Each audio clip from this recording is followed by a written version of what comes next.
Hello दोस्तों, welcome back to my channel civil queen and job notification. तो अभी के वीडियो में हम लोग करने वाले हैं सामान्य हिंदी जो कि पटवारी 2019 के पेपर में और 2017 पटवारी 2017 दोनों के पेपर में जो सामान्य हिंदी पूछी गई थी वो वाले क्वेश्चन करेंगे। तो दोस्तों, वीडियो आपको अच्छी लगे तो लाइक कीजिएगा, अपने दोस्तों के साथ शेयर कीजिएगा और सब्सक्राइब करना ना भूलिएगा। तो आइए स्टार्ट करते हैं। क्वेश्चन नंबर 1 है, यहाँ 21 से स्टार्ट है। निम्न काव्य पंक्तियों में से भ्रांतिमन अलंकार का उदाहरण। भ्रांतिमन यानी कि जिससे जो है भ्रांति मतलब उत्पन्न हो रही हो, उसका भ्रांतिमन अलंकार करेंगे।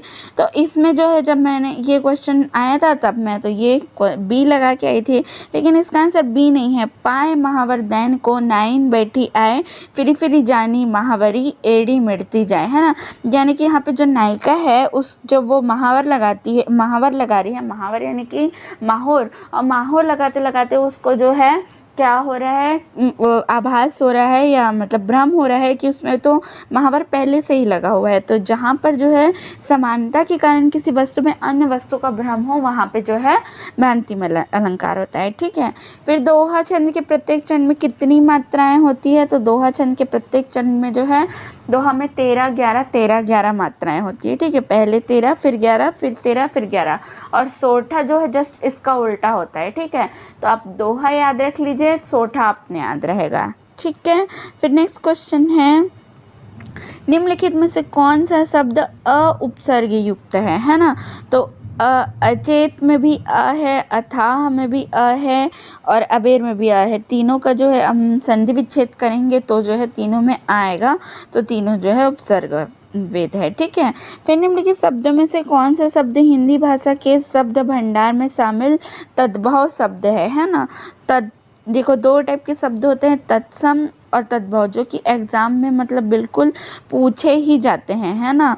तो इसका जो है तद्भव शब्द कौन सा है? तो पंख है। ठीक है।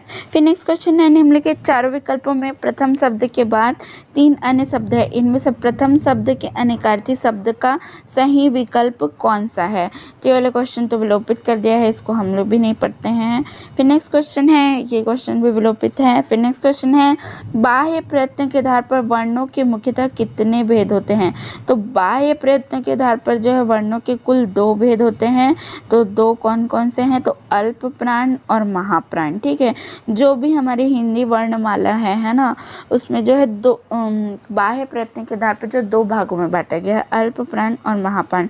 तो एक बार देख लीजिएगा, क च ट त प ग, ये सब जो अल्प प्राण है।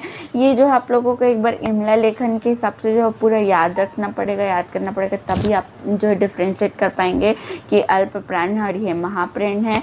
अगर आप लोगों को ये वीडियो चाहिए तो मुझे ज़रूर बताइएगा, तब मैं आपको बताऊंगी, क्योंकि वो काफ़ी जो है डिस्क्रिप्शन वाला है वो वीडियो, और काफ़ी टाइम लगेगा उसको समझने के लिए और काफ़ी दिन लगेगा उसको याद करने के लिए, एक बार में वो याद नहीं होगा।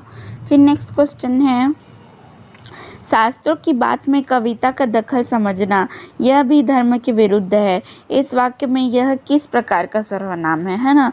तो यहाँ पे जो यह है वो कौन सा है? निश्चयवाचक सर्वनाम है। एक बार सर्वनाम जो है आप लोग समझ लीजिए, सर्वनाम किसको कहते हैं? तो संज्ञा के बदले आने वाले शब्द को क्या कहा जाता है? सर्वनाम कहा जाता है। फिर नेक्स्ट है, निम्नलिखित में से कौन सा वाक्य शुद्ध है? तो इसमें जो है आपको क्या पहचानना है? शुद्ध वाक्य को पहचानना है। तो इतने में क्या देखते हैं कि सामने नंगी तलवार लिए वह खड़ा है, वह अनेक वर्षों से वहाँ पढ़ता था, पढ़ाता था। तुम्हारे पिताजी को आने दो तो तुम्हें मैं मजा चखाता हूँ। तीनों ही कथन सही हैं। तो इस टाइप की जो शुद्ध वाक्य पहचानिए, इसको जब तक आप जो है वाक्यों को देखो, कोई एक हिंदी व्याकरण की कोई भी बुक ले लीजिए और उनको जो है आप जब तक बार बार नहीं पढ़ेंगे, आप शुद्ध और अशुद्ध वाक्य में डिफरेंस नहीं कर पाएंगे। ये कोई एक दिन का काम नहीं है, ये जो है बार बार जो है आपको पढ़ना पड़ेगा इसके लिए। फिर नेक्स्ट क्वेश्चन है, अच्छा, फिर नेक्स्ट है, ये जो 2017 का ख़त्म हुआ, अभी 2019 का आते हैं। ठीक है। 2019 का ख़त्म हुआ, 2017 का।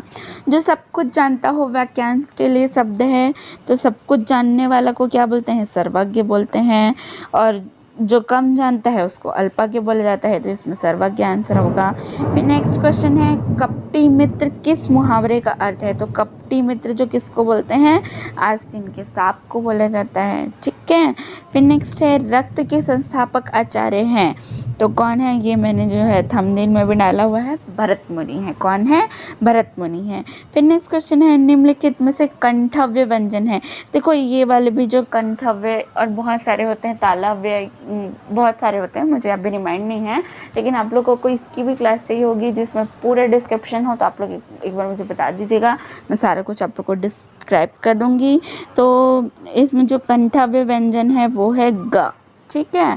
फिर नेक्स्ट क्वेश्चन है, निम्नलिखित में से शब्दालंकार कौन सा है? तो अनुप्रास अलंकार जो है क्या है? शब्दालंकार है, ठीक है। अनुप्रास अलंकार जो है शब्दालंकार है। फिर किसके तो तत्सम शब्द किसे कहते हैं? किसी भाषा के मूल शब्द को क्या कहा जाता है? तत्सम शब्द कहा जाता है, ठीक है। किसी भाषा के मूल शब्द को तत्सम शब्द कहते हैं। और तद्भव शब्द उससे उत्पन्न, अर्थात हिंदी के वे शब्द जो संस्कृत से व्युत्पन्न हुए हैं, तद्भव कहलाते हैं। वर्ड जैसा लगेगा, मतलब थोड़ा क्रिटिकल होगा वो वर्ड।